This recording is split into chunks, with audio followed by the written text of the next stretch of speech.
America में H1B visa को लेकर एक बड़ा और चौंकाने वाला फैसला सामने आया है, जिसने हजारों विदेशी प्रोफेशनल, छात्रों, रिसर्चर्स और कंपनियों को बड़ी राहत दी है। दरअसल डोनाल्ड ट्रंप प्रशासन ने कुछ समय पहले नए H1B वीजा आवेदनों पर $1 लाख यानी करीब 85 लाख रुपए की अतिरिक्त फीस लगा दी थी। सरकार का दावा था कि इससे वीजा प्रक्रिया को नियंत्रित करने और सिस्टम को मजबूत बनाने में मदद मिलेगी, लेकिन अब एक फेडरल कोर्ट ने इस फैसले को पूरी तरह गैर कानूनी बताते हुए रद्द कर दिया है। जज लियो टी सोरोकिन ने साफ कहा है कि ये कोई सामान्य वीजा फीस नहीं थी, बल्कि एक तरह का टैक्स था और अमेरिकी संविधान के मुताबिक टैक्स लगाने का अधिकार सिर्फ अमेरिकी कांग्रेस के पास है, राष्ट्रपति के पास नहीं। आसान भाषा में कहे तो कोर्ट ने कहा कि राष्ट्रपति अपने आदेश से लोगों पर नया टैक्स नहीं थोप सकते।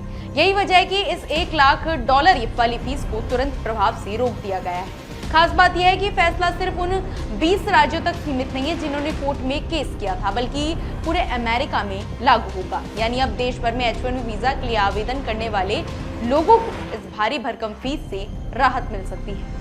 आपको जानकर हैरानी होगी कि सितंबर 2025 से फरवरी 2026 के बीच सिर्फ 85 नियोक्ताओं ने ही इस फीस का भुगतान किया था, क्योंकि इतनी बड़ी रकम देखकर ज्यादातर कंपनियां और संस्थान पीछे हट गए थे। कई यूनिवर्सिटी, रिसर्च सेंटर और टेक कंपनियों का कहना था कि अगर ये फीस जारी रहती है तो विदेशी टैलेंट को अमेरिका लाना बेहद मुश्किल हो जाता है। कोर्ट ने यह भी कहा कि सरकार ने इस नियम को लागू करने समय जरूरी कानूनी प्रक्रिया का पालन नहीं किया था। आमतौर पर ऐसे बड़े नियमों के लिए पब्लिक नोटिस और सुझाव मांगने की प्रक्रिया होती है, लेकिन प्रशासन ने उसे भी नजरअंदाज कर दिया।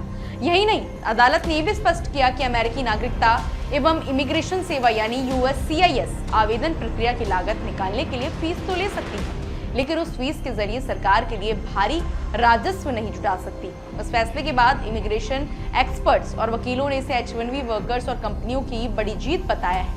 हालांकि कहानी अभी पूरी तरह खत्म नहीं हुई है। ट्रंप प्रशासन इस फैसले के खिलाफ अपील कर सकता है और अदालत से इमरजेंसी स्टे की मांग भी कर सकते हैं। अगर ऊपरी अदालत ने स्टे दे दिया तो ये फीस अस्थायी रूप से फिर वापस आ सकती है। इसके अलावा इस मुद्दे पर अमेरिका की दूसरी अदालतों में भी कई मामले चल रहे हैं, इसलिए आने वाले हफ्तों और महीनों में स्थिति बदल सकती है। दिलचस्प बात यह है कि हाल ही में अमेरिकी गृह सुरक्षा विभाग ने दावा किया था कि 2 लाख से ज्यादा लोगों ने तेज प्रोसेसिंग के लिए $1 लाख की फीस जमा करी थी। अब सबसे बड़ा सवाल यह है कि उन लोगों के पैसों का क्या होगा, क्या उन्हें रिफंड मिलेगा या नहीं।